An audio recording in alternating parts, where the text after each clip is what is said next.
गर्मी का मौसम डिस्कस कर रहे हैं कि गर्मी का मौसम में होता क्या है कि वास्तव में ये काम कैसे करती है, राइट। तो आप सभी को पता है कि आपने देखा होगा जमीन और जलाशय दो प्रमुख स्थान होते हैं। जमीन और जलाशय, जब सूर्य का प्रकाश इन पर एक साथ पड़ता है तो जमीन की अपेक्षा जो है जलाशय कम गर्म होता है, यानी कि जलाशय ठंडा होता है।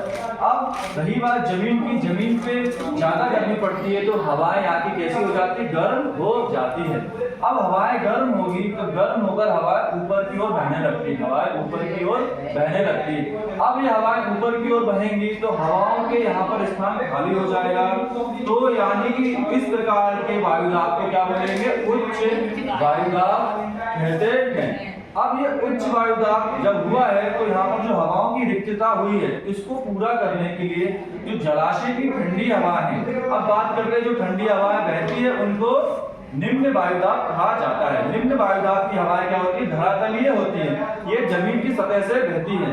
ये हवाएं बहती जो उच्च वायुदाब के कारण हुई हवा की कमी को पूर्ण करती हैं, और इस प्रकार ये क्रम चलता रहता है, जिसके कारण हमें क्या होता है, गर्मी का एहसास होता है। ये तो अपने दक्षिण से लेके उत्तर की ओर बहती है, हमारे दक्षिण से लेके उत्तर की ओर बहती है, जिससे क्या होता है कि वर्षा भी हो जाती है। चलिए।